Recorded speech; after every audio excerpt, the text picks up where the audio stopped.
ॐ भीष्मद्रोणतटा जयद्रथजला गान्धारनीलोत्पला शल्यग्राहवती कृपेण वहनी कर्णेन वेलाकुला अश्वत्थामविकर्णघोरमकरा दुर्योधनावर्तिनी सोत्तीर्णा खलु पाण्डवैरणनदी कैवर्तकः केशवः पाराशर्यवचः सरोजममलं गीतार्थगन्धोत्कटन् नानाख्यानककेसरं हरिकथा सम्बोधनाबोधितं लोके सज्जनषट्पदैरहरः पेपीयमानं मुदा भूयात् भारतपङ्कजं कलिमलं प्रध्वंसिनः श्रेयसे मूकं करोति वाचालं पङ्गुल्लङ्घयते गिरिं यत्कृपातमहं वन्दे परमानन्दमाधवं नारायणं नमस्कृत्य नरं चैव नरोत्तमं देवीं सरस्वतीं व्यासं ततो जयमुदीरयेत्. ओम श्री परमात्मने नमः. नमस्कार श्रोते हो. माधवी रघुवीर या यूट्यूब चॅनलमध्ये आपणा सर्वांचं अतिशय मनापासून सानंद स्वागत करत आहे.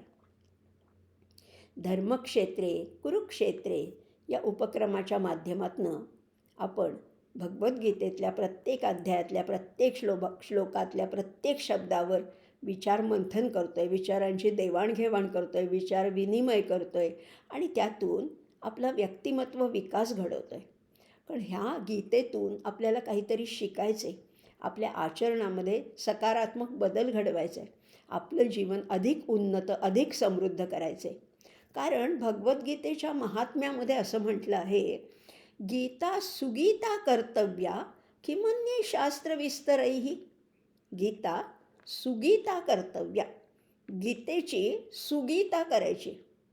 सुगीता करायची म्हणजे काय करायचं? त्याला छान चाल लावायची, संगीताची जोड देऊन ते सुंदर आवाजात गायचं, अशी सुगीता नाही हो. सुगीता करायची म्हणजे हीच गीता, जे आपण बोलतोय, जे वाचतोय, ज्याचा अभ्यास करतोय, ते आचरणात आणायचं. सर्वश्रेष्ठ पायरी आहे गीतेची. त्याच्यातला प्रत्येक श्लोक प्रत्येक शब्द आपल्या जितकं जास्तीत जास्त आचरणात येईल तितकीच ही गीता सुगीता होणार आहे. आणि त्याच दृष्टीने आपला प्रयत्न चालू आहे. आणि आत्ता आपण येऊन पोचलो आहोत 17व्या अध्यायापर्यंत. 15व्या अध्यायापर्यंत आपण सिद्धांत पाहिले, स्थितप्रज्ञ पाहिला, गुणातीत पाहिला, आत्मसंयमयोगी पाहिला, कर्मयोगी पाहिला, राजविद्या, गुह्ययोग किंवा पुरुषोत्तम योग, असे एकापेक्षा एक श्रेष्ठ योगांचा अभ्यास करत त्याच्यातली तत्त्व, त्याच्यातले सिद्धांत, त्याच्यातलं विचार हे समजावून घेत आपला हा सगळा प्रवास सुरू आहे. मात्र आता हा 16वा आणि 17वा अध्याय, मी नेहमीच म्हणते की हे सप्लिमेंटरी आहेत, हे पुरवणी अध्याय आहेत. ही मूळ गीता नाही आहे, पण ही गीताच आचरणात कशी आणायची हे समजावून सांगण्यासाठी हा 16वा आणि 17वा अध्याय आहे. 16व्या अध्यायामध्ये दैवासुर संपत विभाग योग सांगितला होता. म्हणजे दैवी गुण कुठले आणि आसुरी गुण कुठले, किंवा थोडक्यात सांगायचं झालं तर सद्गुण कोणते आणि दुर्गुण कोणते, हे आपल्याला 16व्या अध्यायात आपण पाहिलं. पण ते नुसतं पाहिलंच, तो नुसता विचार होता. आता मात्र 17व्या अध्यायापासून आपण ते आचरणात कसं आणायचं हेच मुख्यपणाने बघतो आहे. आणि हे आचरणात आणता आणता भगवंतांनी एक अतिशय महत्त्वाचा सिद्धांत सांगितला होता. आपण बघतो ना, व्यवहारात प्रत्येकाचा स्वभाव हा वेगळा असतो. एका घरातली सुद्धा मुलं सगळी सारखी कुठे असतात? अगदी सख्खी भावंडांचा सुद्धा स्वभाव वेगळा असतो. एखादा अगदी संतापी असतो, एखादा अगदी सहनशील असतो, एखादा समजूतदार असतो, एखादा रागीट असतो. प्रत्येकाचा स्वभाव किंवा या समाजामध्ये या जीवनामध्ये किती माणसं भेटतात, पण प्रत्येकाचं रुची वैचित्र्य वेगळंच आहे. शिवमहिम्नामध्ये सांगितलं आहे ना, रुचीनाम वैचित्र्या द्रुजु कुटिल नाना पथजुषाम. रुची वैचित्र्य आहेच आहेत. कुणी रुजू आहेत आणि कुणी कुटील आहेत. रुजू म्हणजे अर्जुनासारखे आणि कुटील म्हणजे दुर्योधनासारखी. आपल्या व्यवहारात सुद्धा महाभारत काही पूर्वीच घडलं असं नाही आहे. आत्ताही आपल्या आजूबाजूला अशी विविध प्रकारची माणसं भेटतात आणि आपल्याला आश्चर्य वाटतं की असा कसा हा माणूस. त्यामुळे प्रत्येकाचं स्वभाव वैशिष्ट्य वेगळं असतं. पण या स्वभाव वैशिष्ट्य असंच काही येत नाही, त्याच्या मागेसुद्धा एक सिद्धांत आहे आणि भगवंतानी तोच सिद्धांत आपल्याला ह्या अध्यायात सांगितला आहे. भगवंत म्हणत आहेत की माणसाचा जसा स्वभाव असतो तशी त्याची श्रद्धा असते. मग हा स्वभाव तरी कशावरनं ठरतो? तर माणसाचा स्वभाव लक्षात घेऊया. आपण म्हणतो ना, एखाद्याचा स्वभाव अतिशय सुस्वभावी आहे, एखाद्याचा अगदी वाईट स्वभाव आहे किंवा मत्सरी स्वभाव आहे, द्वेषयुक्त आहे, असं आपण म्हणतो. पण हा स्वभाव कशावर ठरतो? तर तो पूर्वजन्मातल्या संस्कारावर ठरत असतो.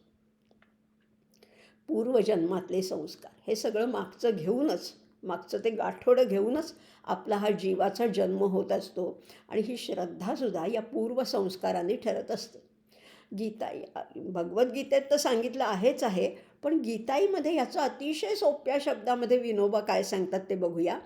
जसा स्वभाव तो ज्याचा, श्रद्धा त्याची तशी असे.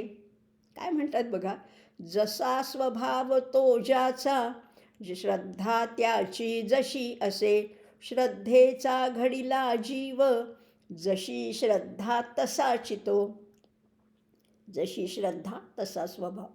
आणि श्रद्धा किती, तर आपण ह्या अध्यायात पुन्हा पुन्हा बघतोय, पण पुन्हा पुन्हा मी त्याचा उच्चार करते कारण ते आपल्या दैनंदिन जीवनाशी निगडित आहे. दैनंदिन जीवनातल्या अनेक प्रश्नांची उत्तरं आपल्याला ह्या अध्यायात सापडणार आहेत. याचा स्वभाव असा का? आपण म्हणतो स्वभावाला औषध नाही. औषध नाही ही खरीच गोष्ट आहे, पण हा स्वभाव ठरला कशावरनं? तर गतजन्माच्या संस्कारावरनं.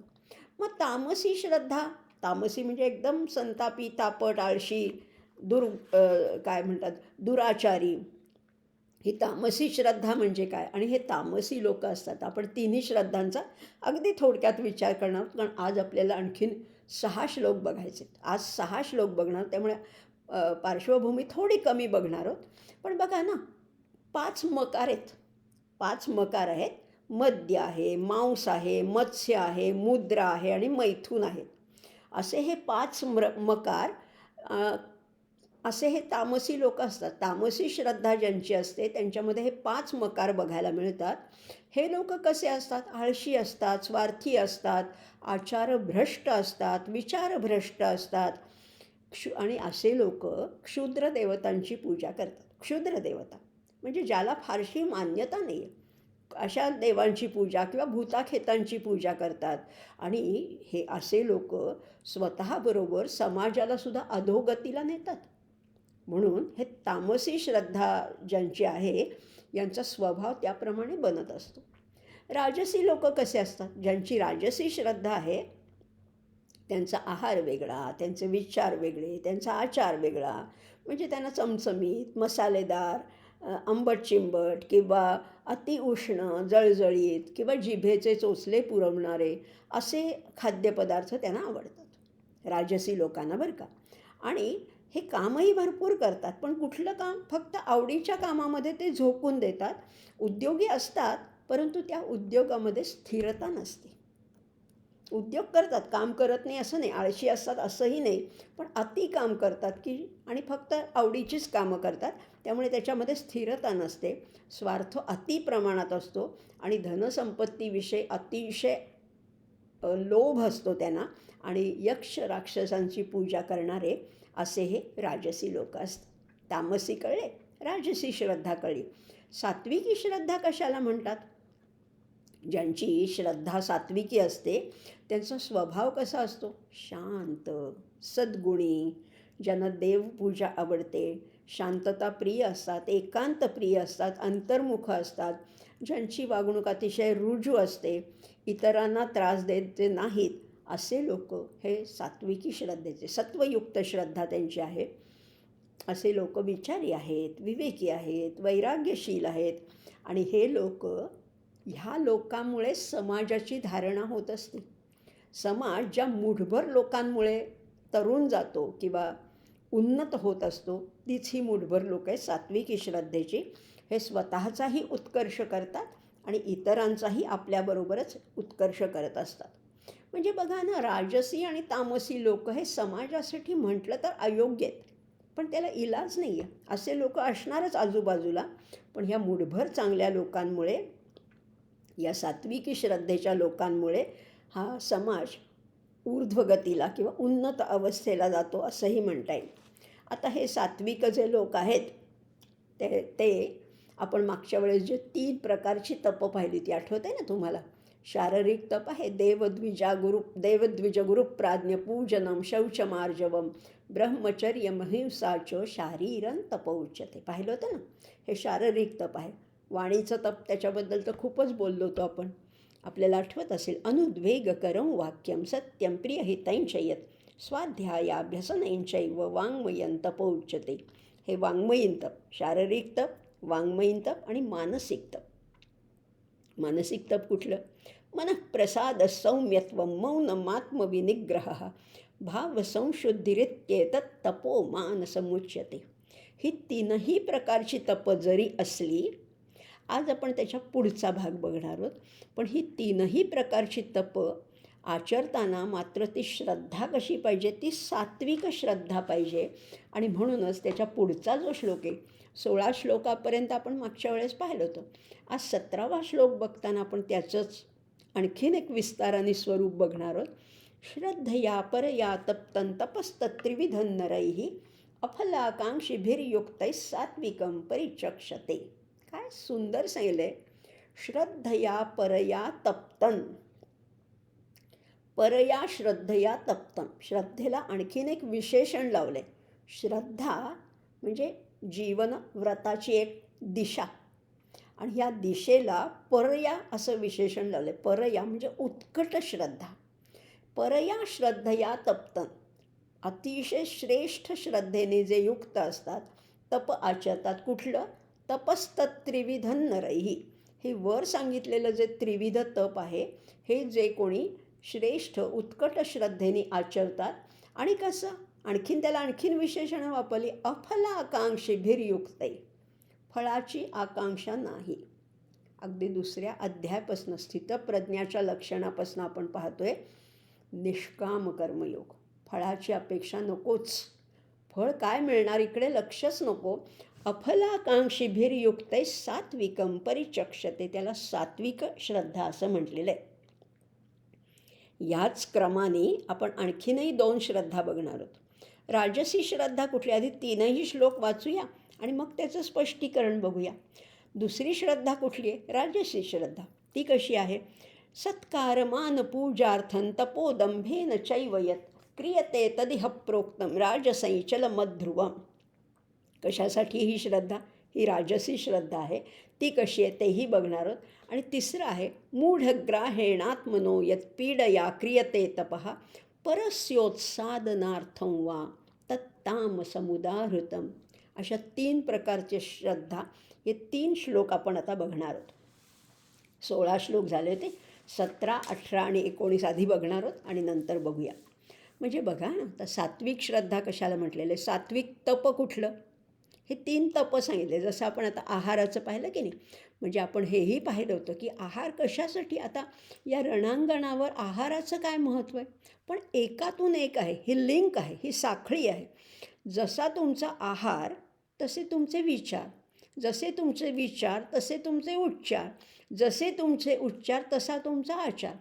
एकातून एक घडत असतं. आणि म्हणून याच्या मागे मागे मागे जाताना आहाराचा विचार केलेला आहे. म्हणजे बघा ना, करी सुख संवाद जो उगमाचा जगी धन्य तो दास सर्वोत्तमाचा. आपल्याला जर का आचरण सुधारायचं असेल तर उच्चार सुधारायला पाहिजे. उच्चार सुधारण्यासाठी विचार सुधारायला पाहिजे. आणि विचार किंवा मन किंवा बुद्धी श्रेष्ठ होण्यासाठी, सात्विक होण्यासाठी आहार उत्तम पाहिजे. आणि म्हणून या अध्यायामध्ये आहाराचं महत्त्व सांगितलेलं आहे. आता बघा, या आपण आता 3 प्रकारची तपं बघणार आहोत. सात्विक तप कशाला म्हटलेलं आहे, की ज्याच्यामध्ये फळाची आकांक्षा नाही. मला काय मिळेल, मोबदला काय आहे, मी एवढं केलं तर मला त्या बदल्यात काय मिळेल, रिटर्न्स काय मिळतील, नको, हा विचारच नको. त्यामुळे फळाची आकांक्षा नको. किंवा असंही म्हटलेलं आहे त्याच्या तपस्सिद्धीबाबतसुद्धा जो उदासीन आहे, की माझं हे मी करतो आहे, हे माझं पूर्ण होईल का, याला यश मिळेल का, ह्याचाही विचार नको. प्रयत्न 100% करायचे, प्रयत्न आपले परिपूर्ण प्रयत्न करायचे, पण म्हणून मला पूर्ण यश मिळेल अशी इच्छा बाळगा तुम्ही. पण समजा नाही मिळालं, इन केस जर यश नाही मिळालं, तर त्याचं क्लेशसुद्धा करायचे नाही आहेत किंवा त्याचा शोकसुद्धा करायचा नाही, असंही सांगितलं आहे. त्यामुळे त्या बाबतीत निष्काम अशी बुद्धी पाहिजे. आणि शिवाय अत्यंत श्रद्धायुक्त अंतःकरण पाहिजे, उत्कट श्रद्धा. विनोबानी तर फारच सुंदर त्याचं वर्णन केलेलं आहे. उत्कट श्रद्धा पाहिजे. म्हणजे बघा, विनोबा काय म्हणतात ते बघू, कारण संस्कृत शब्दापेक्षा आपल्याला मराठी शब्द जास्त जवळचे वाटतात, म्हणून मी इथे मुद्दाम या अध्यायापुरता तरी गीताईचा जास्त वापर करणार आहे. विनोबा म्हणतात, तिहेरी तपते सारे श्रद्धा उत्कट जोडुनी, समत्वे फळ सोडूनी घडले जाण सात्विक. कशी श्रद्धा आहे, हे तिहेरी तप करायचे, शारीरिक, मानसिक, वाचिक हे तिन्ही तप करायचे. पण त्याला जोडायची श्रद्धा कुठली, उत्कट श्रद्धा. आणि समत्वे फळ सोडून, फळाची अपेक्षा नको, समत्व पाहिजे. असं जेव्हा तप केलं जातं तेव्हा ते सात्विक तप असतं असं म्हटलेलं विनोबांनी. आता बघा, हे आपण सात्विक तप बघतोय. त्या सात्विक तपामुळे आपण आत्ताच पाहिलं की अशी सज्जन माणसं, अशी संत लोक जी आहेत, अशी विद्वान लोक आहेत, थोर लोक या समाजातली, त्याच्यामुळेच या समाजाची धारणा होत असते. धर्म यांच्यामुळेच सांभाळला जातो, हे नक्कीच आहे. मग राजसी लोक काय करतात, राजसी तप कशाला म्हटलेलं आहे, सत्कार मान पूजार्थं तपोदंभेन चैवयत क्रियते तदिह प्रोक्तम राजसंचल मध्रुवम. काय करतात हे लोक, चांगले आहेत बरं का, म्हणजे आपणसुद्धा त्याच्यातलेच आहोत, आपणसुद्धा राजसमधलेच आहोत. हे लोक काय करतात, सत्काराची आवड आहे. तुम्हाला मलासुद्धा सत्कार नको आहे का, 4 लोकांनी चांगलं म्हटलं तर आपल्याला नको वाटतं का. सत्काराची आवड आहे मनातून, वरवर जरी कितीही बोलणं असलं तरी सत्काराची आतून आवड आहे, मानाचा थोडासा दंभ आहे, पूजेची आकांक्षा आहे. अशा सगळ्या गोष्टी ज्याच्यामध्ये एकवटल्या जातात त्याला राजस तप म्हटलेलं आहे. सत्कार मान पूजार्थम तिन्ही गोष्टी त्याच्यात आहेत. आणि खरा जो मुमुक्षू आहे ना, खऱ्या मुमुक्षूने, खरं जर का तुम्हाला मोक्षापर्यंत जर का वाटचाल करायची असेल तर या राजस तपाच्या आहारी जायचं नाही. या राजस तपाची वासना कधीही करायची नाही आहे, कारण ह्या तपाचं फळसुद्धा क्षणभंगूर असतं, अनिश्चित असतं. मोक्ष तर दूरच राहिला, पण अशा लोकांना कुठलीही पारलौकिक गोष्ट किंवा शुभफलाची सुद्धा प्राप्ती होत नाही. आणि म्हणून जे सकारात्मक थोडं काही लाभतं तेही लवकर नष्ट होतं. मागे आपण बोललो होतो ना, अंतवत तु फलं तेषां. हे फळ कसं आहे, क्षणभंगूर आहे. समजा तुम्ही एखादं चांगलं काम केलं, समाजकार्य केलं, कुणासाठी तरी काहीतरी केलं, त्याच्याबद्दल तुम्हाला सत्कार झाला, तुम्हाला काहीतरी पदवी मिळाली, तुम्हाला हार तुरे मिळाले, तुमचं नाव प्रसिद्धी मिळाली. किती काळ, किती काळ, क्षणभंगूर आहे. हे सगळं अंतवत्तू आहे, हे सगळं अंतवंत आहे. आणि म्हणून ह्याच्या मागे लागायचं नाही आहे. जे शाश्वत आहे, जे चिरंत आहे, जे पुष्कळ काळ दीर्घ काळ टिकणारं असं फळ पाहिजे. मोक्षमार्गाने जायचं असेल तर हे छोट्या छोट्या गोष्टी बाजूला सारायच्या. ही छोटी छोटी प्रलोभनच आहेत. आपल्या आयुष्यात ही प्रलोभनं येतात, पण ही दूर सारायचे. कारण ह्यालाच म्हटलेलं आहे राजस तप. याच्यात सुद्धा अडकायचं नाही. तामस तर नाहीच, राजस पण नाही आहे. तामस कुठलं तप आहे?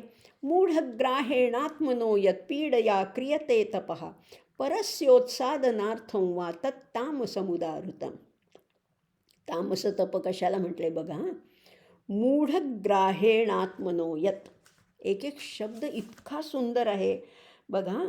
मूढग्राह, ग्राह, ग्राहचा खरा अर्थ आहे मगर, पण इथे ग्राहचा अर्थ आहे ग्रह किंवा धरून ठेवणे. काय धरून ठेवलेलं आहे? मूढग्राह, मोहित होऊन एखादा विचार धरून ठेवला, किंवा साध्या भाषेत आपण ज्याला दुराग्रह म्हणतो, की नाही नाही मला असं पाहिजे म्हणजे असंच होणार. दुराग्रहाने एखादी गोष्ट करणं. मूढग्राहेणात्मनो यत, किंवा पीडया, स्वतःला त्रास करून घेणं, हे सुद्धा तामसिक प्रकारचं तपच आहे. तपच आहे, पण ते तामसिक, ते वाईट प्रकारचं आहे.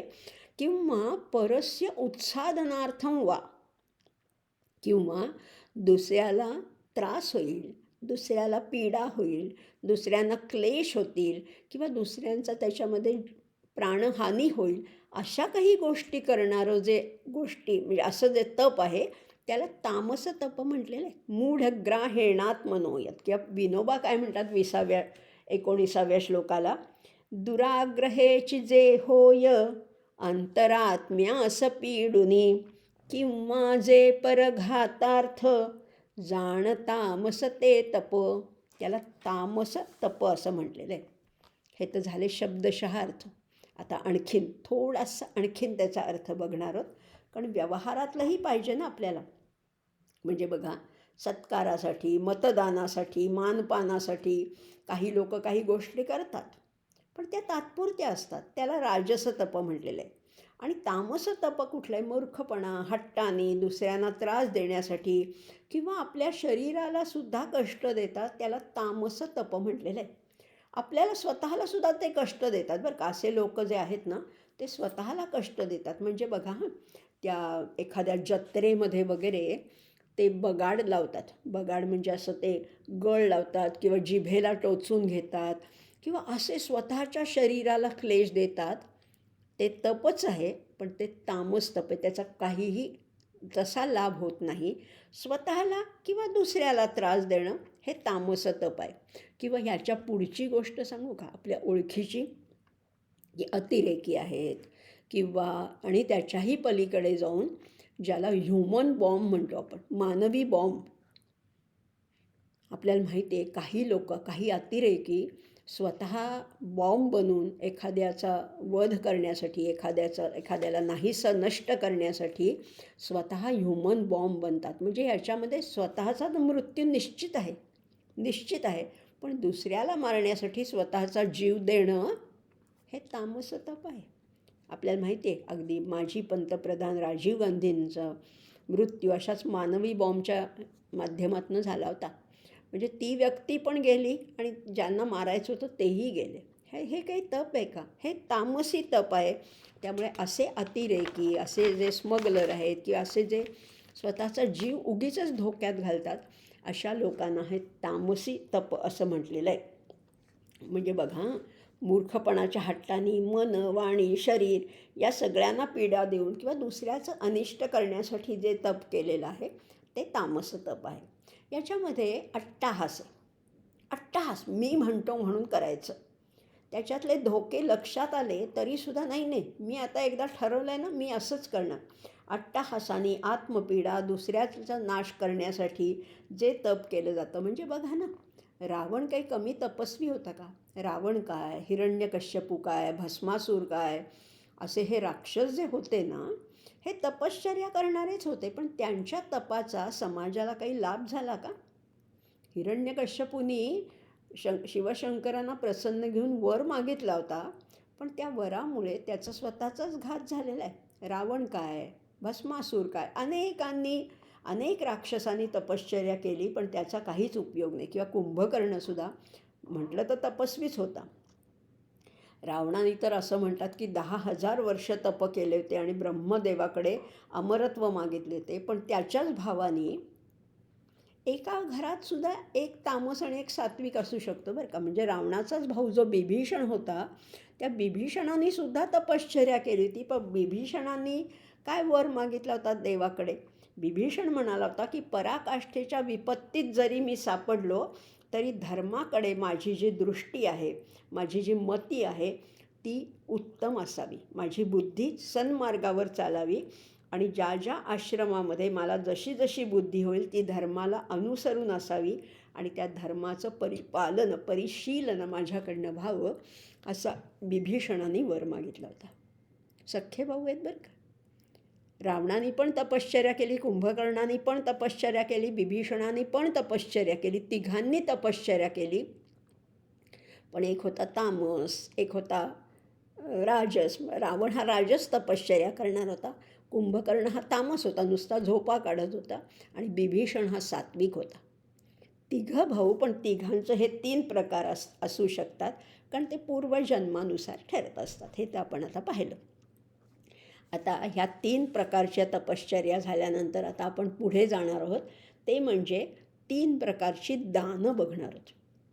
अतिशय जवळचाच विषय, हाही जवळचा. म्हणून तर म्हटलं ना, मी सारखंच म्हणते की 17वा अध्याय हा आपल्याला अगदी जवळचा आहे. आहार झाला, तपश्चर्या झाली, बोलणं कसं, वागणं कसं, चालणं कसं, बोलणं कसं, हे सगळं आपण पाहिलं. आता दान करण्याचे प्रसंग आपल्या आयुष्यात कधी ना कधीतरी येतात. वेगवेगळ्या प्रकारची दानं. दान म्हणजे मोठं अगदी 10 लाखाची देणगी हे दान नाही आहे. छोटं दान असू शकतं, मोठं दान असू शकतं. दान कशाचं करावं याला काही सीमाच नाही आहे. कशाचंही दान करावं असं म्हटलेलं आहे. आता आधी आपण हे 3 श्लोक बघणार आहोत. आधी एक श्लोक बघूया की सात्विक दान कशाला म्हटलेलं आहे ते आधी बघूया आणि मग त्याचं स्पष्टीकरण पण बघणार आहोत. दातव्यमिति यद्दानं दीयते नुपकारिणे देशे काले च पात्रे च तद्दानं सात्विकं स्मृतम. काय म्हटलेलं आहे बघा, त्याला सात्विक दान असं म्हटलेलं आहे. आपण आपलं ठरलं आहे की नाही, 4था चरण आधी बघायचा. तद्दानं सात्विकं स्मृतम. त्या दानाला सात्विक दान असं म्हटलं जातं. कुठल्या दानाला? दातव्यम इति. आपण पाहिलं होतं मागे, यष्टव्यमेवेति मनःसमाधाय स सात्विका. यष्टव्य, दातव्य, कर्तव्य म्हणजे केलंच पाहिजे. कर्मणी विध्यर्थक धातुसाधित विशेषण कविधावी, याचा अर्थच मुळी आहे हे करायलाच पाहिजे. आतून अशी उर्मी येते की हे केलं नाही तर मला चैन पडणार नाही. परोपकारासाठी धडपडणारी जी खरंच परहित रत जी माणसं असतात त्यांना दुसऱ्याचं कल्याण केल्याशिवाय चैन पडत नाही. संतांनी काय केलं? बुडते हे जन देखवेना डोळा म्हणून कळवळा येतो म्हणे. त्यांच्या मनात कळवळा येत होता आणि म्हणून समाज कल्याणासाठी त्यांनी हे व्रत घेतलं होतं. त्यामुळे कर्तव्य, यष्टव्य, तसंच हे दातव्य आहे. दातव्यम इति, द्यायलाच पाहिजे. यद्दानम, असं जेव्हा आतून वाटतं. आणि ते दान कसं दिलं जातं? दीयते अनुपकारिणे. दिलं जातं पण अनुपकार म्हणजे उपकाराची परतफेडीसाठी नाही आहे.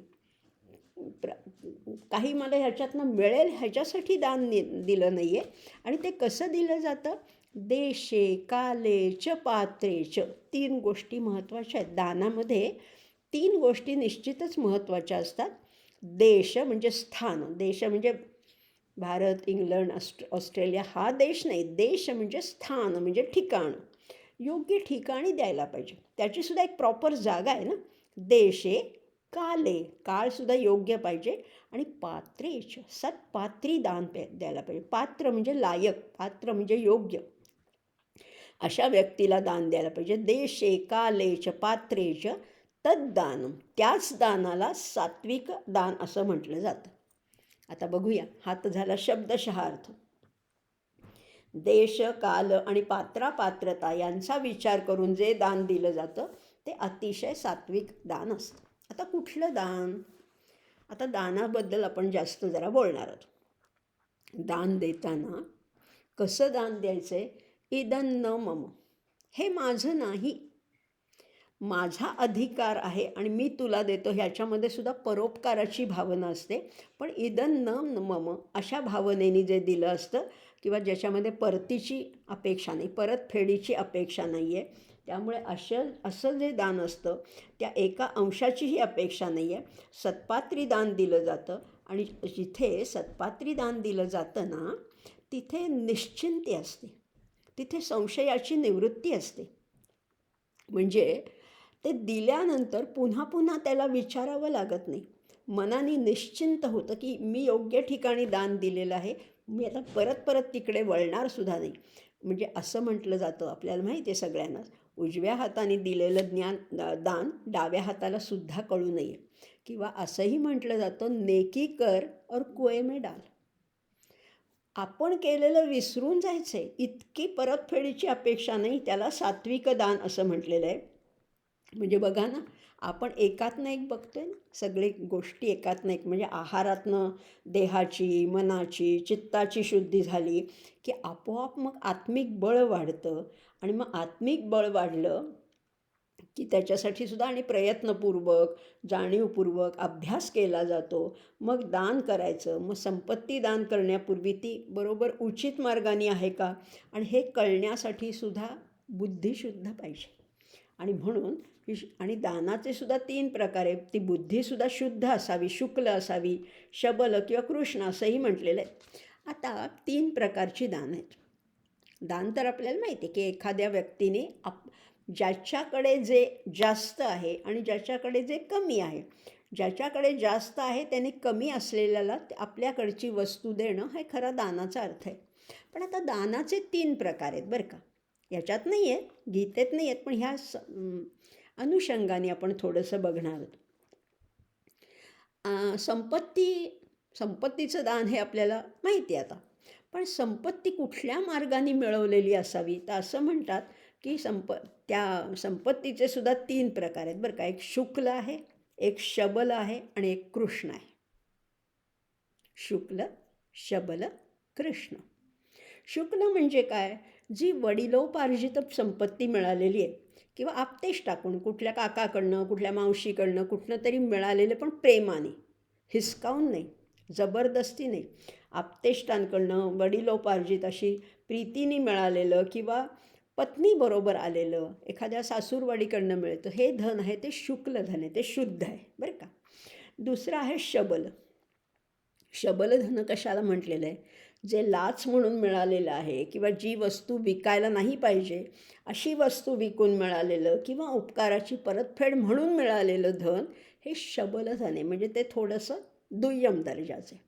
शुक्लधन उत्तम आहे, वडिलोपार्जित, पण प्रेमाने, हक्काने मिळालेलं, ओढून नाही, भांडणं करून, कलह करून, वाटण्या करून असं नाही. आमचे समर्थ सांगतात, नको रे मना द्रव्य ते पुढिलांचे, अति स्वार्थ बुद्धी नरे पापसाची. खरं तर वडिलांचं सुद्धा घेऊ नये. समर्थ तर म्हणतात, सांगे वडिलांची कीर्ती तो एक मूर्ख. मग सांगायचीच नाही का वडिलांची कीर्ती, आमचे वडील असे होते, आमचे आजोबा तसे होते, आमच्या घराण्यात, असं सांगायचं नाही का. आहे, सांगायचं, पण तुमचं काहीतरी असू दे ना स्वतःचं. तर त्याला जोड द्या की हो, मी असा लेखक आहे, पण माझे आजोबा पण असे होते. तुम्ही काहीतरी करा. तुम्ही काही न करता जेव्हा वडिलांच्याबद्दल किंवा आपल्या पूर्वजांबद्दल बोलतात, तो एक मूर्ख समर्थ म्हणतात. आणि समर्थांनी म्हणलेलं आहे, नको रे मना द्रव्य ते पुढिलांचे, म्हणजे मागीलांचे सुद्धा द्रव्य नको असंही म्हटलेलं आहे.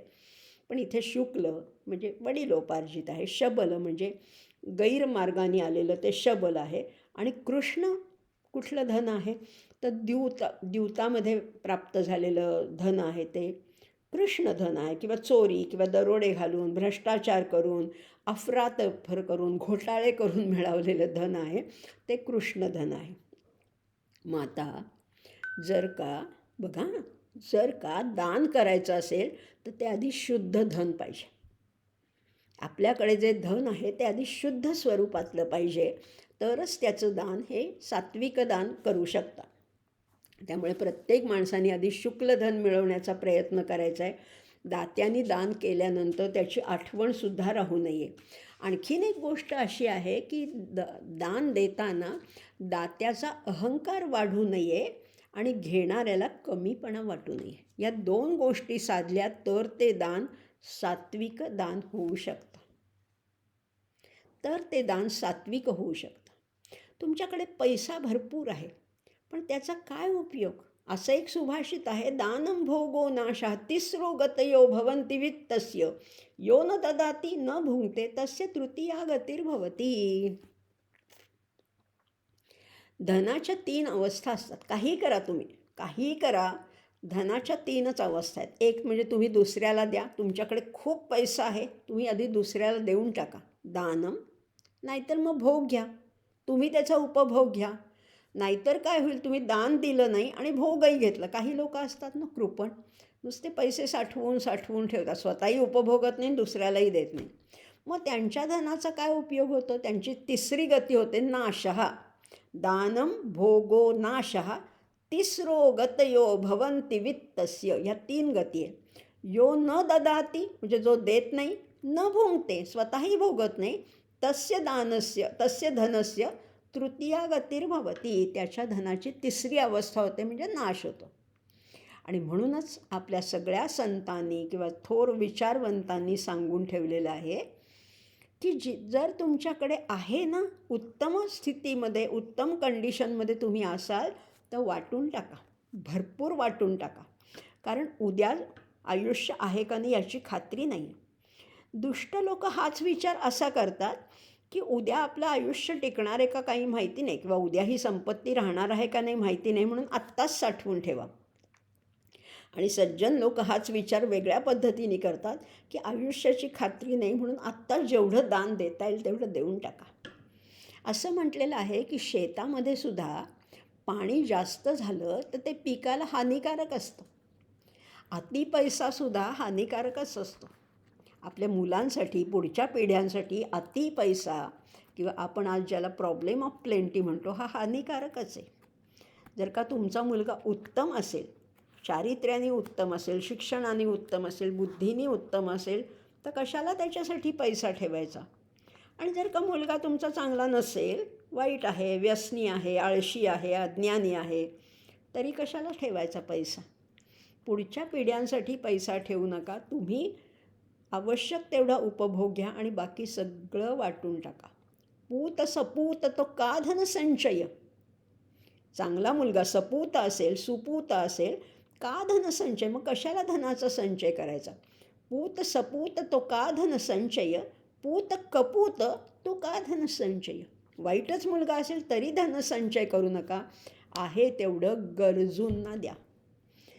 आपल्या देशामध्ये किंवा जगामध्ये कितीतरी लोकांना 2 वेळची भाकरीसुद्धा मिळत नाही, अन्नसुद्धा मिळत नाही. द्या ना त्यांना, त्यांचे आशीर्वाद घ्या. आपल्याकडे जे वाया जाते ते निदान त्या दुसऱ्यांपर्यंत निश्चितपणाने पोचलं पाहिजे, आणि हे आधी मनातून वाटायला पाहिजे. म्हणून तर इथे म्हटले दातव्यम इति यद्दानम. द्यायलाच पाहिजे. मला चैन पडत नाही आहे दिल्याशिवाय, इतकी माझी अशी तगमग होते, असं वाटलं पाहिजे. दातव्यमिति यद्दानम. आणि आपल्याकडे खरंच आहे आता हे दातव्य. या सगळ्या गोष्टी जेवढ्या आपल्याला देता येईल, आणि आपल्याकडे आता नवीन पद्धत सुरू आहे, या दानाचं महत्त्व आहेच आहे. आपल्याकडे एक असं सुभाषितसुद्धा आहे बरं का, शतेषु जायते शूरः. शूर माणूस किती असतो? 100त एखादा. शतेषु जायते शूरः सहस्रेषु च पंडितः. 1000 माणसात एखादा विद्वान, एखादा पंडित सापडेल, पण वक्ता दशसहस्रेषु. वक्ता 10,000त एखादा सापडेल, पण दाता भवती वा नवा. पण दाता सापडेलच असं नाही आहे. म्हणून दाता व्हायला पाहिजे. आपल्याला प्रत्येकाने दाता व्हायला पाहिजे. तुम्ही म्हणाल आमच्याकडे नाही, आमचं आम्हालाच पुरत नाही, आम्ही काय देणार? पण जे आहे त्याच्यातला घासातला घाससुद्धा देता यायला पाहिजे. आमच्या एका समर्थांच्या प्रार्थनेत असं म्हटलेलं आहे, तनुनिर्वाह आवश्यकते यत्ने संपादावे, अधिक लाभता सत्पात्री ते दान सुख घ्यावे. कधीही नामी उल्लंघाव्या वेदाज्ञा वा श्रुती, परम सद्गुरु परमार्थाप्रत न्यावी माझी मती. आधी धन कसं मिळवायचे? तनुनिर्वाहा. शरीर धारण केलं आहे ना तेवढ्यापुरतं, त्याचं शरीर धारणेपुरतं आवश्यकते, त्याला आवश्यकते यत्ने संपादावे, प्रयत्नपूर्वक मिळवा. तुमच्या सगळ्या गरजा रिक्वायरमेंट्स पूर्ण करा, फुलफिल करा. अधिक लाभता, पण अधिक आहे ना, तुम्हाला जेवढं लागतं त्याच्यात अनेक पटीने तुमच्याकडे अधिक लाभता सत्पात्री ते दान सुख घ्यावे. सत्पात्री दान द्याव्या. आणि हे कुणी सांगितलं आहे? वेदामध्ये सांगितलं. वेदाज्ञा वा श्रुती, त्या वेदाज्ञा श्रुतीमध्ये हे सांगितलेलं आहे. त्यामुळे काय द्यायचं, प्रत्येकाला देणं शक्य आहे. आमच्याकडे काहीच नाही असं म्हणू नका. प्रत्येकाला काही ना काहीतरी देणं शक्य आहे. त्यामुळे ह्या सगळ्या गोष्टी आहेत. शिबिर मासम जीवो जीमुत वाहन ददौ दधी चिरस्थीनी नास्त्य देयम महात्मनाम असंही म्हटलेलं आहे. त्यामुळे प्रत्येकाला काही तर तुम्ही अगदी अन्न द्या, पाणी द्या, पैसे द्या, कपडे द्या, वस्त्र द्या. आता तर नवीन पद्धतीप्रमाणे तुमच्याकडच्या इलेक्ट्रॉनिक गोष्टीसुद्धा तुम्ही सत्पात्री देऊ शकता. कारण आपल्याकडे किती मोबाईल फोन आहेत, लॅपटॉप आहेत, चार्जर्स आहेत, कितीतरी गोष्टी असतात, त्यासुद्धा जरूर द्याव्यात. दरिद्री लोकांना, अनाथांना हे अन्न, वस्त्र या गोष्टी जरूर द्याव्या. मात्र अजून एक ह्याच्यामध्ये एक गोष्ट अशी आहे की जेव्हा मोठी काहीतरी आपत्ती येते, दुष्काळ आहे, सुनामी आहे, भूकंप आहे, तेव्हा मात्र फक्त वस्तूंचं दान द्यायचं नाही, तर त्यांच्या पुनर्वसनासाठी प्रयत्न करायचे. नुसतेच काहीतरी अनावश्यक गोष्टी देऊन त्यांचा भार वाढवायचा नाही आहे.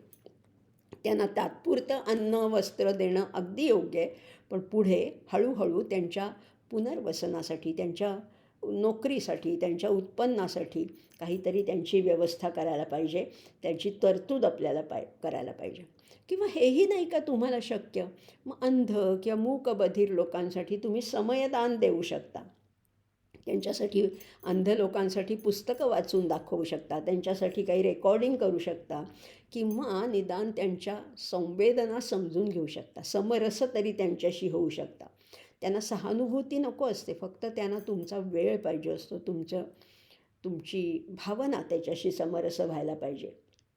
म्हणजे जिथे जिथे ज्या ज्या ठिकाणी ज्या ज्या वस्तूचा अभाव आहे तिथे ते पुरवणं हेच दान आहे. आणि हा उपकाराचा भाव नसावा, तर तो सहजतेचा भाव त्याच्यामध्ये असावा. त्यामुळे असं असेल तरच त्याचा चांगला उपयोग होतो. मग कुठल्याही स्वरूपामध्ये तुम्ही देऊ शकता. कपडे आहे, स्वेटर आहे, भांडी आहे, शालेय साहित्य आहे, सायकली आहे. आणि म्हणून हळूहळू करत आपल्याला हे दान आपल्या हाताला सवय लागली पाहिजे. हाच इथे अर्थ या भगवद्गीतेला अभिप्रेते दातव्यमिति यद्दानं दीयते अनुपकारिणे देशे काले च पात्रे च तद्दानं सात्विकं स्मृतम. त्या दानाला सात्विक दान असं म्हटलेलं आहे.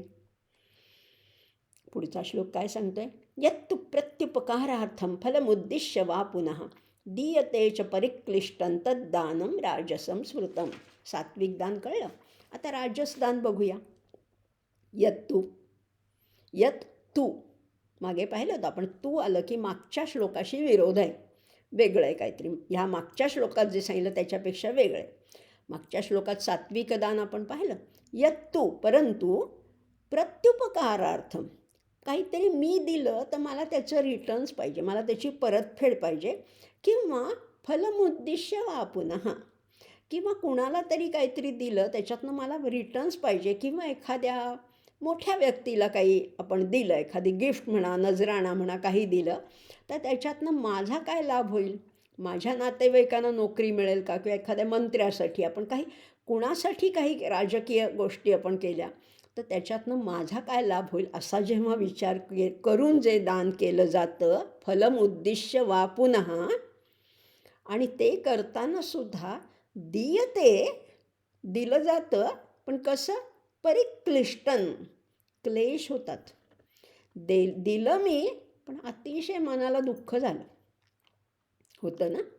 कधी कधी दान देतो आपण, पण काहीतरी समाजाचं एक काय दडपण असतं म्हणा, किंवा इतरांचं, आणि म्हणून दान दिलं जातं, पण त्याचे त्रास होतो. किंवा अगदी गणेशोत्सवाची वर्गणी असेल किंवा कुठल्या समाजकार्यासाठी एखादी देणगी दिली दिली पण मनात सारखं ते खुटखुट राहिलं आहे, रुखरुख राहिलेली आहे मनात, त्या दानाला काही अर्थ नाही. त्या दानाला म्हटलेलं आहे, अशा दानाला म्हटलेलं आहे राजसदान. काय म्हटलेलं आहे? यत्तु प्रत्युपकारार्थम फलमुद्दिश्य वा पुनः दीयते च परिक्लिष्टं तद्दानं राजसं स्मृतम. त्या दानाला राजस म्हटलेलं आहे. आता ह्या दानामध्ये आणखीन एक बघणार आहोत आपण की ह्या दानामध्ये दृष्ट आणि अदृष्ट फळाची आसक्ती असते. काही फळं लगेच मिळतात की मी हे केलं तुमच्यासाठी आणि तुम्ही माझ्यासाठी हे करा, हे दृष्ट फळे लगेच. पण कधी कधी आत्ता केलं आहे की बघू, आत्ता माझा मुलगा लहान आहे पण मोठा झाल्यावर त्याला नोकरी यांच्याकडे मिळेल म्हणून आत्ता मी काहीतरी इन्व्हेस्टमेंट करणं, हे सुद्धा एक अदृष्ट फळाची अपेक्षाच आहे, आसक्तीच आहे. आणि ते दान प्रत्युपकारासाठीच दिलं जातं आणि जे देताना दात्याला कष्ट होतात. म्हणजे बघा ना, अगदी गाईला चारा देणं हे काही सात्विक दान नाही आहे. चारा द्या तुम्ही, जरूर द्या, पण कशासाठी देताय? दूध मिळवण्यासाठी. म्हणजे त्याच्यासुद्धा फळाची अपेक्षा आहेच ना. म्हणजे गाईला चारा देणं किंवा आहेरावर दृष्टी ठेवून सोयऱ्यांना निमंत्रण देणं किंवा परतफेडीच्या भावनेने दान देणं किंवा क्षुद्र वृत्तीने जे केलं जातं त्याला राजस दान असं म्हटलं जातं. आपण व्यवहारात अनेक पाहतो. किंवा एखाद्याला आपण घरातल्या एखाद्या वस्तू देतो, एखादं कोणी आलं आहे, नणंद आली आहे, जाऊ आली आहे म्हणून आपण साडी देतो, पण नंतर वाईट वाटत राहतं की उगीच दिली, मला ती खूप आवडली होती. हे दान आहे, हे सात्विक दान नाही, हे राजस दान आहे की ज्याचं नंतर खतखत होत राहते, ते राजस दान आहे. म्हणून सात्विक दान असं आहे की दिल्यानंतर विसरून जायचं, खरंच त्याची आठवणसुद्धा राहिली नाही पाहिजे, त्याच्याबद्दल विचारणासुद्धा करायची नाही, असं दान आहे ते सात्विक दान आहे. बघा आता आणखीन बघूया, तिसरं दान बघूया. अदेशकाले यद्दानम अपात्रेभ्यश्च दीयते असत्कृतमवज्ञातं तत्तामसमुदाहृतम्. आता देशे कालेच्या पात्रेच्या पाहिलं होतं ना आपण सात्विक दानामध्ये, याच्या अगदी उलट आता काय आहे? अदेशकाले. योग्य ठिकाण नाही आहे, देश योग्य नाही आहे, काळ योग्य नाही आहे आणि व्यक्ती पण योग्य नाही आहे. अदेशकाले यद्दानम अपात्रेभ्यश्च दीयते. अपात्र व्यक्तीला दान केलं आणि शिवाय कसं केलं? प्रेमाने नाही, असत्कृतमवज्ञातन. सत्कृत पाहिलं आपण, सत्कार माहिती आहे, आणि त्याच्या उलट शब्द आहे असत्कृत, म्हणजे अपमानित करून. असत्कृतम अवज्ञातम, त्याचा एखादा अवज्ञा करून, त्याला वाईट बोलून कुणाला काही दिलं, फेकलं समजा, तर ते जे दान आहे त्याला दान नाही म्हणत, किंवा त्याला म्हटलं तर तामस दान असं म्हटलेलं आहे. अमिताभ बच्चनच्या एका पिक्चरमध्ये एक संवाद आहे जो सगळ्यांना माहिती आहे की मैं फेके हुए पैसे नहीं लेता. तसंच आहे, कुणाला फेकली वस्तू की ते दान नाही होत, फेकू नका. अगदी आपल्या मोलकरणीला जरी साडी द्यायची असली, काही एखादी वस्तू द्यायची असली, तरी व्यवस्थित धुवून इस्त्री करून किंवा एखाद्या चांगल्या पिशवीत घालून अतिशय सन्मानपूर्वक तिला अगदी बसवून असं द्यावं. फेकायचं नाही, कुठलीच गोष्ट फेकायची नाही, अपमान करायचं नाही किंवा त्याच्या अवमानकारक काही बोलायचं नाही की जे तुला काही मिळत नाही म्हणून मी देतो आहे बघा, मी बघ कसा, असलं नाही. असलं कुणाचाही अपमान करू नये. अगदी साध्या लहान मुलाचा असू दे किंवा एखाद्या अगदी नोकर माणसाचा सुद्धा अपमान करून त्याला दान देणं हे अजिबात योग्य म्हटलेलं नाही आहे गीतेने.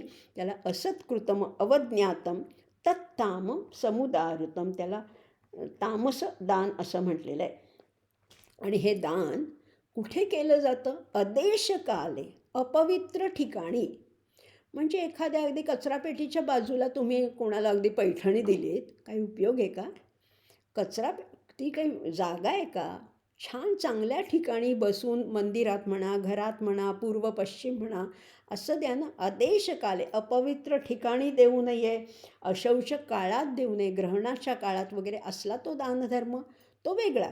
त्यामुळे अपवित्र ठिकाणी केलं जातं, अशौच कालात केलं जातं किंवा सूतक असताना असलं दान करायचं नाही आहे. किंवा चोर, पाखंडी अशा भ्रष्टांना जे दान दिलं जातं त्याचं तुम्हाला पुण्य नाही लाभणार. एखाद्या दारुड्या माणसाला तुम्ही असे आपणहून 1000 रुपये काढून दिलेत, पुण्य नाही लाभणार. कारण त्याचा तो गैरफायदा घेणार आहे, त्याचा गैरवापर करणार आहे. त्यामुळे जेव्हा तुम्हाला माहिती आहे की ह्याचा उपयोग वाईट कर्मासाठी होणार आहे, तिथे तुम्ही दान देऊ नका. ते तामसं दान आहे असं निश्चित म्हटलेलं आहे. त्यामुळे ह्या तिन्ही दानांचं आपण वर्णन पाहिलं. अदेशकाले यद्दानम अपात्रेभ्यश्च दीयते असत्कृतम अवज्ञातम तत्ताम समुदाहृतम. आता बघा, मग दान कुणाला द्यायचं? तर नेहमीच असं म्हटलेलं आहे, दान द्यायचं असेल तर योग्य व्यक्तीला द्यायचं. योग्य व्यक्ती म्हणजे कुठली? तर ब्राह्मणाला नेहमी दान द्यावं. कारण असं म्हटलेलं आहे की ब्राह्मणाची उपजीविका, ब्राह्मणाचा उदरनिर्वाह हा समाजावर घडत असतो. किंवा आपल्या घरी पौरोहित्य म्हणा, पूजा करायला काही कोणी गुरुजी येतात, कोणी ब्राह्मण येतात, यांना तुम्ही भरपूर द्या. तुमच्या ऐपतीनुसार, तुमच्या शक्यतेनुसार. किंवा असं म्हटलं जातं की पुरोहिताची दक्षिणा ही यजमानाच्या ऐपतीनुसार ठरत असते. म्हणजे बघा, एखाद्या साध्या वस्तीतल्या एखाद्या वॉचमननी समजा सत्यनारायण केला आणि त्यांनी त्या गुरुजींना समजा ₹125 दक्षिणा दिली, चालेल, बरोबर आहे, अगदी योग्य आहे की तो किती देणार. त्यामुळे त्यांनी पण म्हणून अंबानींच्या घरी सत्यनारायण असेल तर त्यांनी ₹125 दक्षिणा देणं योग्य आहे का? नाही ना. म्हणजे यजमानाच्या ऐपतीनुसार ब्राह्मणाची दक्षिणा ठरत असते. किंवा दानधर्म हा सुद्धा यजमानाने आपल्या ऐपतीनुसार करायचा. भरपूर द्या. तुमच्याकडे भरपूर पैसे आहेत ना, तर भरपूर दानधर्म करायचं आहे. आणि खरं असं म्हटलं जातं की शरीराची शुचिता कशामुळे पाळली जाते? स्नानामुळे. विचारांची शुचिता कशामुळे पाळली जाते? तर आचारामुळे. किंवा बुद्धीची शुचिता कशामुळे पाळली जाते? तर संस्कारामुळे. आणि द्रव्याची शुचिता कशामुळे पाळली जाते? तर ती दानामुळे. तुमच्या द्रव्याला जर का खरंच शुचिता प्राप्त करायची असेल, श्रीसूक्तामध्ये सुद्धा सांगितलेलं आहे की हे द्रव्य कसं पाहिजे? अश्वपूर्वाम रथमध्याम हस्तिनाद प्रबोधिनीम, असं द्रव्य प्राप्त केलं पाहिजे. आणि त्याचा विनियोग योग्य मार्गासाठी झाला पाहिजे. योग्य व्यक्तीपर्यंत ते दान पोचणं हीच तर खरी तर समाजाची गरज आहे. त्यामुळे दान आपण पुढच्या 18व्या अध्यायामध्ये हे पुष्कळ बोलणार आहोत, म्हणून आत्ता त्याच्याबद्दल कमी बोलते. यज्ञ, दान आणि तप ह्याच्याबद्दल पुढे बोलणारच आहोत. पण दानामुळे समाजामध्ये समतोल साधला जातो आणि म्हणून दान हे आवश्यक आहे. आणि जे श्रीमंत आहे, ज्यांच्याकडे जे उत्तम आहे त्यांनी ते द्यावं. अतिश्रीमंत असतील त्यांनी भरपूर पैसा समाजातल्या गरजू व्यक्तींना, अनाथाश्रमांना किंवा जिथे जिथे आवश्यकता आहे तिथे जरूर द्यावं. बरं, पैसा नसेल तर तुमच्याकडे श्रम आहेत का? श्रमदान करा, रक्तदान करा, अवयवदान करा, नेत्रदान आहे, अनेक गोष्टी करू शकतो आपण. आणि काहीच नसेल तर समयदानसुद्धा करता येतं. तुमचा वेळ द्या. काही कितीतरी लोक अशी आहेत, वृद्धाश्रम म्हणा किंवा साधे अतिशय गांजलेले, जे का रंजले गांजले त्यासी म्हणे जो आपुले, तोची साधू ओळखावा ते देव तेथेची जाणावं. हेही आपल्याला माहिती आहे. त्यामुळे अशा रंजल्या गांजल्यांना निदान तुम्ही बोलूनसुद्धा, तुमच्या शब्दांनीसुद्धा ते दान करू शकता. वस्तूंनी करू शकता, पैशांनी करू शकता. अनेक गोष्टी ह्या दानाचे प्रकार आपल्याला ह्या अध्यायात पाहायला मिळतात. आपलं जीवन त्यानुसार आपण सुडौल घडवू शकतो. आपल्या जीवनाला एक सुंदर असा आकार द्यायचा आहे. आपल्याला ते शिल्प घडवायचं आहे. तूच आहेस तुझ्या जीवनाचा शिल्पकार, असं म्हणून आपल्या जीवनाचं शिल्प घडवायचं असेल तर हा 17वा अध्याय अतिशय मार्गदर्शक आहे. आपण बघतोय आहार कसा पाहिजे, वागणं कसं पाहिजे, बोलणं कसं पाहिजे, चालणं कसं पाहिजे, मनस्थिती कशी पाहिजे, दानधर्म कसा, तप कसा, यज्ञ कसं, हे सगळं करत करत आपल्याला आपल्या जीवनाचा उत्कर्ष साधायचा आहे, उन्नती साधायची. उद्धरेदात्मनात्मानं. आणि म्हणून तर हा 17वा अध्याय मार्गदर्शक आहे. आपण ह्याचे आज 7 भाग झालेले आहेत आणि पुढच्या भागामध्ये हा पूर्ण होईल कदाचित. आणि मग त्याच्यानंतर आपण शेवटच्या 18व्या समारोपाच्या अध्यायाला सुरुवात करणार आहोत. आज मात्र इथेच थांबूया. तत्पूर्वी हे 6 श्लोक फक्त मी म्हणते आणि मग आपण प्रार्थना म्हणणार आहोत. श्रद्धया परया तप्तं तपस्तत्त्रिविधं नरैः अफलाकाङ्क्षिभिर्युक्तैः सात्विकं परिचक्षते सत्कारमानपूजार्थं तपोदम्भेन चैव यत् क्रियते तदिह प्रोक्तं राजसञ्चलमध्रुवं मूढग्राहेणात्मनो यत्पीडया क्रियते तपः परस्योत्सादनार्थं वा तत्तामसमुदाहृतम् दातव्यमिति यद्दानं दीयतेऽनुपकारिणे देशे काले च पात्रे च तद्दानं सात्विकं स्मृतं यत्तु प्रत्युपकारार्थं फलमुद्दिश्य वा पुनः दीयते च परिक्लिष्टं तद्दानं राजसं स्मृतम् अदेशकाले यद्दानमपात्रेभ्यश्च दीयते असत्कृतमवज्ञातं तत्तामसमुदाहृतम्. असे 22 श्लोक झालेले आहेत. आता पुढचे जे काही उरलेले आहेत श्लोक 28 श्लोक आहेत, अजून 6 आहेत, ते पुढच्या भागात पूर्ण होतील. कारण हे सगळं जरी आपण करत असलो, उत्तम आहार, उत्तम दानधर्म, उत्तम तपश्चर्या, तरी त्याच्या पुढे सुद्धा काही गोष्टी व्यवहारात या आचरणात आणता येत नाहीत. त्याच्यासाठी काही उपाय सांगितला आहे का, तो पुढच्या भागात निश्चितच बघूया. आज इथेच थांबूया. ओम शांताकारं भुजगशयनं पद्मनाभं सुरेशं विश्वाधारं गगनसदृशं मेघवर्णं शुभांगं लक्ष्मीकान्तं कमलनयनै योगिभिर्ध्यानगम्यं वन्दे विष्णुं भवभयहरं सर्वलोकैकनाथं यं ब्रह्मा वरुणेन्द्ररुद्रमरुतस्तुन्वन्ति दिव्यैस्तवैः वेदैः साङ्गपदक्रमोपनिषदैर्गायन्ति यं सामगाः ध्यानावस्थिततद्गतेन मनसा पश्यन्ति यं योगिनो यस्यान्तन्न विदुःसुरासुरगणा देवाय तस्मै नमः. देवाय तस्मै नमः. देवाय तस्मै नमः. भगवान गोपाल कृष्ण महाराज की जय. गीता माता की जय. ज्ञानेश्वर महाराज की जय. जय जय रघुवीर समर्थ.